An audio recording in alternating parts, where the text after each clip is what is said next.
Good morning everyone, সবাই বলো কেমন আছো? আমার এই ঠিকঠাক করে চলে যাচ্ছে। আজকে সকালবেলা মেয়ে স্কুলে চলে যাওয়ার পর আপডেট হচ্ছে, তোমার রান্নাটা আজকে করে নিয়েছিলাম। তোমাদের দাদা অফিস নিয়ে গেল, তার জন্য টিফিন করেছিলাম। তো আমার বান্ধবী থেকেই শেখা, মানে নামটা কি অদ্ভুত, ওই ওই পোচের মতন করে ডিমের কাই, মানে ডিমটা হবে পোচ দিয়ে, তো পুরো কষা হয়ে যেতে তারপর ডিমটাকে ছেড়ে দিতে হয়, তো ওর থেকেই শেখা। তো যাই হোক, ওটা করলাম, করে তোমার দাদাকে টিফিন দিয়ে দিলাম আর আমাদের জন্য রেখে দিলাম। রেখে এসে একটু শুলাম, ঘুম থেকে উঠে এখন যাচ্ছি নিচে, দেখি বাবা মনে হয় কিছু বাজার এনেছে, সেগুলোকে শর্ট আউট করে ফ্রিজে রাখতে হবে। চলো নিচে যাওয়া যাক।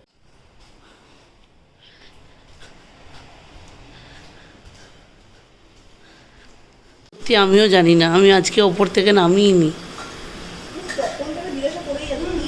মা মনে হচ্ছে কি বলো তো, তোমার জন্য পাঁপড় ভাজা করেছে মাম্মাম, আর মাছ ভাজা আর ভাত। হ্যাঁ হ্যাঁ, বল দেবো না যে তো মাম্মাম রান্না করেছে। কেমন করছে আমার মেয়েটা গো। আজকে সন্ধ্যেবেলাই বানাবো, আজকে না হলেও কালকে বানিয়ে দেবো রে মা তোকে। পোড়া রে মা, পোড়াটাকেই খাচ্ছে। না না, আমি দেবো মা, দিদি ওটা বানাবে তো, দিদি যখন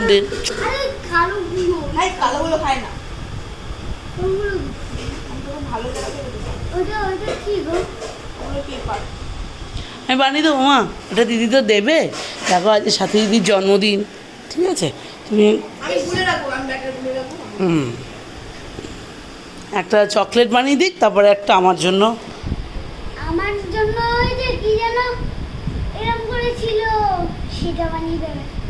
মা এইটা বানাবো শুধু, ক্রিম দিয়ে এখন খাবো না, ক্রিম দিয়ে না তোমার জন্মদিনে। বাবা এটা কে রে শুনুন, আরে দেখি কি রান্না হচ্ছে। এই তো বাবা, মাছ ভাজা, পাঁপড় ভাজা, উচ্ছে আলু ভাজা। পুরো ভুতু বুড়ো লাগছে মা, চুলগুলো সামনে, এরমভাবে বসে আছিস। কী বই বার করেছিস সেটা, ওই দেখা এটা। ও আচ্ছা, বাটন দিকে, ঠিক আছে। চলো শুয়ে পড়ো মা, বিছানা করা হয়ে গেছে, বেলা হয়ে গেছে অনেক, শুয়ে পড়ো। চলো একটু নিয়ে শুই, তারপরে আবার উঠিয়ে পড়িয়ে ঠরিয়ে নিলে মোটামুটি কাজটা আমার কমপ্লিট মনে হয়। এখন নিয়ে শুই, আমি না শুলেও একটু শোবে না। না চলো শুয়ে নেওয়া যাক। চলো মা একটু শুয়ে পড়ি। মাতু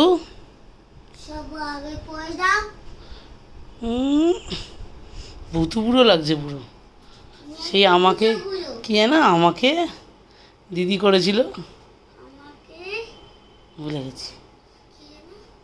আমাকে যেতে দিবি না, লাইট অফ করে দিলাম, টাটা। বদমাস,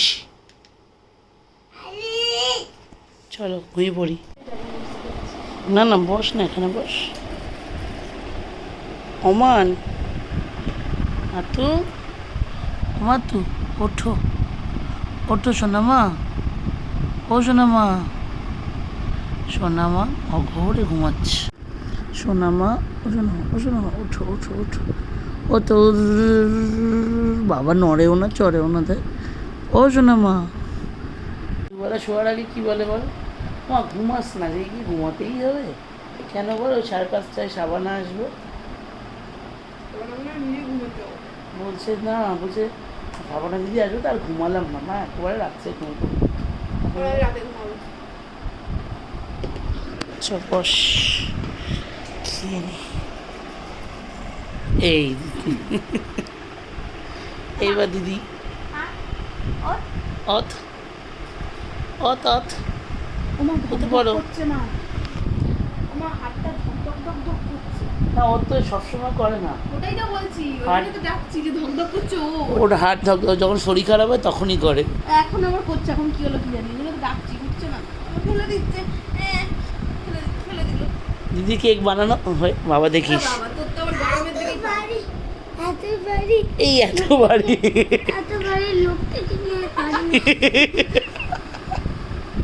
4বার বললে এত পড়ানো হয়ে গেছে, আজকের মতো পড়ানো শেষ। আমাদের বাড়ি থেকে দেখো, এই দেখো লাইট দেখা যায়, এইখানেই গণেশ পুজোটা হয়েছে, একদম কাছেই।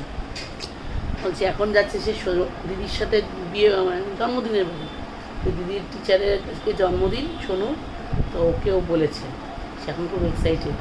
আমি তো ভেবেছিলাম পাঠাবো না, আর ওই জন্য চুল টুল সব বেঁধে দিয়েছি রাতে নাইটে। সে এখন আবার সব খুলে সে জামা কাপড় যে বার করেছে সেগুলো করে এখন রেডি করে সেজেছে। একটু দেখাও, বসো এখানে, দাঁড়াও একটু দাঁড়াও। আমি একটা অ্যাকাউন্ট করেছিলাম ওখানে অনেকটা আগে 96 যাচ্ছ মা?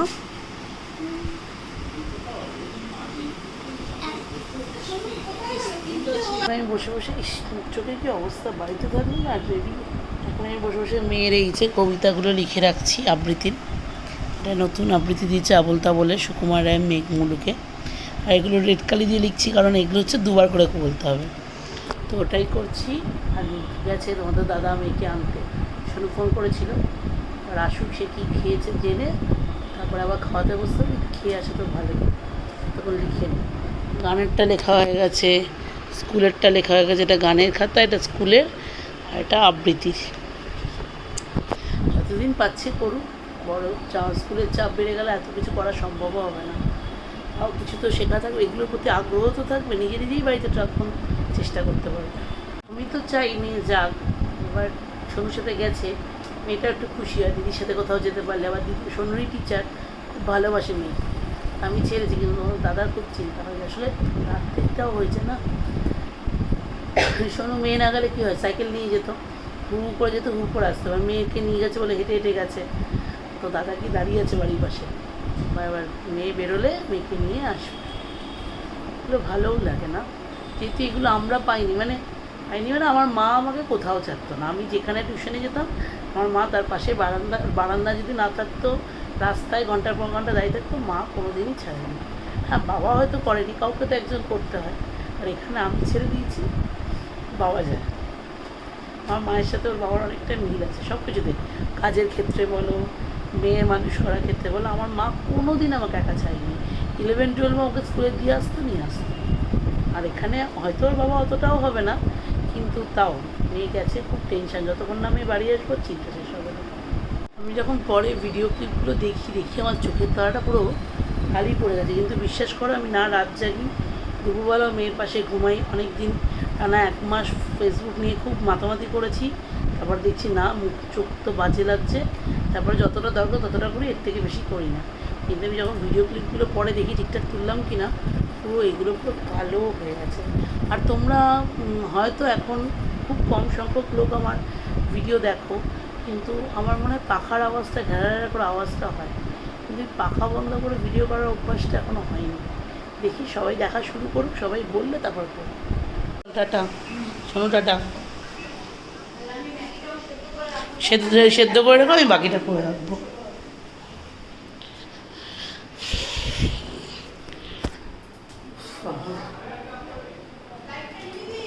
হ্যাঁ,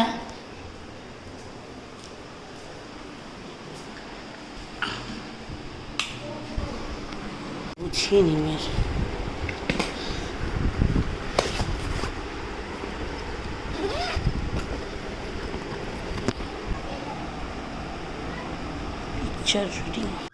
কালকে ব্লগটা শেষ করে নিই, এক প্রকার ইচ্ছা করেই শেষ করে নিই, কারণ কালকে তোমাদের সবে বললাম না যে মেয়েকে বাবা আনতে গেছে। এবার এসে দেখছি খুব তোমাদের দাদা খুব রেগে গেছে, শোনো খুব চিৎকার চেঁচামেচি করছে। আমি তো ওপরে ছিলাম, আমি নিচে নেমেছি, শুনছি রাস্তা দিয়ে আসার সময় 5টা কুকুর মেয়েকে তাড়া করেছে। 5টা কুকুর সোনুর সাথে আসছিল, সোনুর একটা হাতে মেয়ে ছিল। এবার যখনই দেখেছে এরকম কুকুরগুলো মেয়ের দিকে তেড়িয়ে আসছে, মানে তাড়িয়ে আসছে, তখন মেয়েকে ও পেছনে দিয়েছে। পেছনে দিতে উল্টো দিক থেকে আরও 2টো কুকুর মেয়েকে এরকম কামড়াতে যাচ্ছে। এইবার ও কী করেছে, এবার যেহেতু বাবাই পেছনে আছে, হাত ছেড়ে বাবার দিকে দৌড়েছে, আর কুকুরগুলো পারলে ওর পায়ে কামড় বসাতে যায়। ওই সময় তোমাদের দাদা মেয়েটাকে সরিয়ে নিয়ে কুকুরটার দিকে এরকম পাটা জোরে ছুঁড়েছে, যাতে কুকুরটা ভয় পেরিয়ে গেছে। এইবার ওইখানে যে ওই কুকুরগুলোকে যিনি খেতে দেন, উনি গেটের, মানে ফ্ল্যাটের গেটের ভেতরে বসে বসে দেখছে। এতক্ষণ যে মেয়েটাকে এরকম তাড়া করলো কুকুরগুলো, অতক্ষণ দেখলো উনি, তখন কিছু বললো না। যেই তোমাদের দাদা ওরকম পা ছড়েছে, বলছে ওইটুকুনি বাচ্চাকে আপনি পা মারছেন, লিখে গেছে দাদা আপনাদের এরকম কিছু না বলেছে। শুনেই তোমার দাদাদের রেগে গেছে যে একটা বাচ্চাকে কামড়াতে গেছে 5টা কুকুর মিলে, সেটা আপনি দেখতে পারলেন না। আপনার আমিও মানি, কিন্তু আমি মানি, আমরা সবাই, বিশেষ করে তোমাদের দাদা খুব ভালোবাসে। মানে আমি যদি রাস্তায় কুকুর ভয়ও পাই, ও ঠিক মাথায় হাত ফাত বুলিয়ে সরিয়ে দেয়। আর আমি ভয় পেলেও কিন্তু আমি কুকুরের বিরোধী না। হ্যাঁ, নিজে ভয় পাই, নিজে দূরে থাকি, কিন্তু কেউ কুকুর মিলে কামড়াতে যাচ্ছে, কিছু বলবে না। ও জাস্ট নিজের পাটাকে একটু মানে জোরে সরেছে, কুকুরটা ভয়ে পাটা মানে দৌড়ে চলে গেছে। আমি মানে এতটাই রাগ হচ্ছিলো, একটু ভদ্রবেলা পারলে আমি নিজেই চলে যেতাম। আমি আজকে তাই ভাবছি, তখন দাদা ছিল তাই আমি নিজে প্রচণ্ড ভয় পাই কুকুরকে। এবার যদি তখন আমি আর মেয়ে থাকতাম, আমি কী করতাম, মেয়েটাকে কীভাবে কী করতাম। মানে কালকে রাত্রিটা যে কী বক্তমকে কেটেছে আমার, যে কত বড় বিপদ থেকে লোকনাথ বাবা বাঁচালো, আমি সেটাই ভাবছি। যে কুকুর ভালোবাসা যথেষ্ট ভালো, কিন্তু তা বলে একটা মানুষের প্রাণের থেকে কুকুরের প্রাণ বেশি। পা ছুঁড়লে কী হতো, কুকুরটা ভয় জাস্ট সরে গেছে। হ্যাঁ, আপনি কেন পা ছুঁড়েছেন, এই ছুঁড়েছে, এখন আর না পাখাও বন্ধ করে ব্লক করা পসিবল না। ভাবলাম পাখাটা বন্ধ করে কথা বলি, কিন্তু পাচ্ছিলাম না। আর একটা জামা কাপড়ও শোকায়নি। বলছি কালকে রাত্রিতে যে কত বড় বিপদ গেছে আমাদের বাড়িতে, কালকে যে কিছু হয়নি আমার মেয়েটার, এই আমার লোকনাথ বাবার অনেক বড় কৃপা।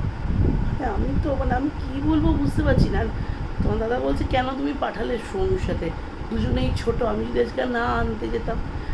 কথাটা ঠিক, কিন্তু আজকে যদি আমি আর মেয়েও তো কত জায়গা থেকে ফিরি, ফাঁকা রাস্তা থেকে, দুপুরবেলা অনেক সময় হয় সেম রাস্তা দিয়ে আমি আমার মায়ের বাড়ি যাই, রিক্সা পাই না, মেয়েটাও বড় হয়ে গেছে, আর মা চলো হাঁটতে হাঁটতে দিয়ার বাড়ি চলে যাই।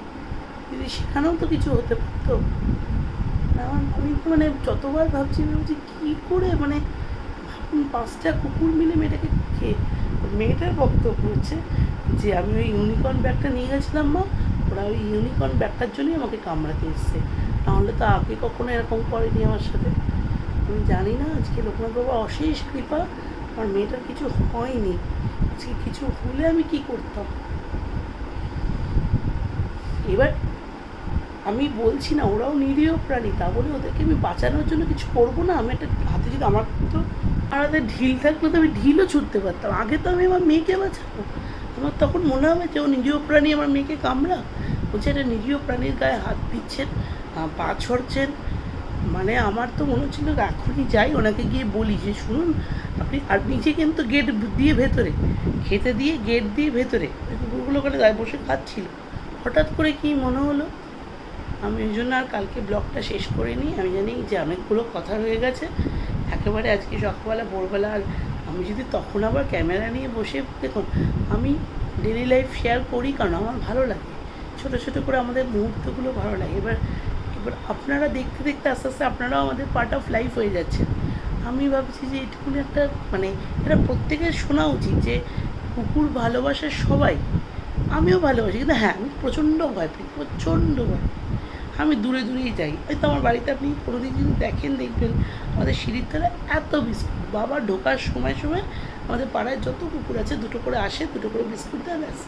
আমাদের বাড়িতে বিড়াল প্রতিদিন খায়, প্রতিদিন। এটা ভালোবাসা থেকে আসে। তা বলে আমি যদি দেখি আমার বিড়ালটা আমার মেয়েকে আঁচড়াতে যাচ্ছে, আমি সেই বিড়ালটাকে প্রশ্রয় দেবো শুধুমাত্র প্রাণী বলে একটা? যাই হোক, মনের এই কথাগুলো শেয়ার করতে পারলাম। হয়তো কালকে দাদার ভয় তুমি ও আমাকে বকছে তুমি কেন মেয়েকে পাঠিয়েছো, আজকে আমরা থাকলে হয়তো আমি, আর এমনি তো কালকে দাদা আনতে গেছে তাই, যদি না যেত, নয় বাবা যেত, নয় আমি যেতাম, আমি অত রাত্রে মেয়েকে একা ওই রাস্তা দিয়ে আসতে দিতাম না। রাত কটা বাজে তখন? 10টা বাজে, একদম আমাদের পেছনের গলিটাতেই পাড়ার। যাই হোক, আমি তাও তো চুপ করেছিলাম, কিছু বলিনি। ওরও তো একটা টেনশন, ও তো টেনশনের জন্যই করছে। আজকে ও ছিল বলে আজকে আমার মেয়েটার কিছু হলো না। আমি হলে তো আমি বুঝতে পারছি না, আমি নিশ্চয়ই আগে মেয়েকেই দেখতাম, কিন্তু বড় একটা বিপদ তো হয়েই যেত, কী করতাম নিজেই জানি না। যাই হোক, আমি জানি না আমি কতগুলো রাগের মাথায় কিছু বললাম কিনা, কিন্তু আমি একদম ওদেরকে ভালোবেসেই বলছি। যতই ওদেরকে আমরা ভালোবাসি, পছন্দ করি, ওরা নিরীহ প্রাণী হোক, আমার মেয়ের প্রাণের থেকে তো ওরা বেশি না। আজকে আমার মেয়েটা যদি কিছু হয়ে যেত, ওরা নিরীহ বলে ওদেরকে আমি কী করতাম, আমি কি কিছু বলতে পারতাম? যারা সাফার করতো আমার বাচ্চাটাই করতো। যাই হোক, আমি যারাই এরকম কুকুর ভালোবাসেন যথেষ্ট ভালো, খেতে দাও, আমাদের পাড়ায় তো কতগুলো আন্টি আসে খেতে দেয়, সব ঠিক আছে। তা বলে একটা মানে কেন প্রোটেস্ট করলাম, কেন কুকুরটাকে পা দেখিয়ে সরিয়ে দিলাম, এটা কোনো মানে হয় না। আমার বাচ্চাটাকে তো ওরা কামড়াতে গেছিলো না। আর কিছু বলবো না, চলো আজকে এখানে এই ব্লগটা শেষ করলাম। অলরেডি আমার কালকের ব্লগ শুরু হয়ে গেছে, মেয়েকে দিয়ে এলাম স্কুলে। টাটা, আবার দেখা হবে কালকে নতুন একটা ব্লগ নিয়ে। ততক্ষণ তোমরা সুস্থ থেকো, ভালো থেকো, আর সবাই সাবধানে রাস্তায় যাতায়াত করো। মানে এখনকার মানুষও এত বেশি অ্যাগ্রেসিভ হয়ে গেছে না, তো মায়া দয়া বলে আস্তে আস্তে মানুষের মধ্যে দিয়ে চলেই গেছে বলতে গেলে। মায়া দয়া যে নেই তার তো প্রমাণ আমরা পেয়েও গেছি এই কলকাতায় যা চলছে। যাই হোক, আমি বলতে পারবো না কিছুই, কিন্তু সবাই সাবধানে থেকো, খুব ভালো থেকো। টাটা, আবার দেখা হবে অন্য একটা নতুন ব্লগে।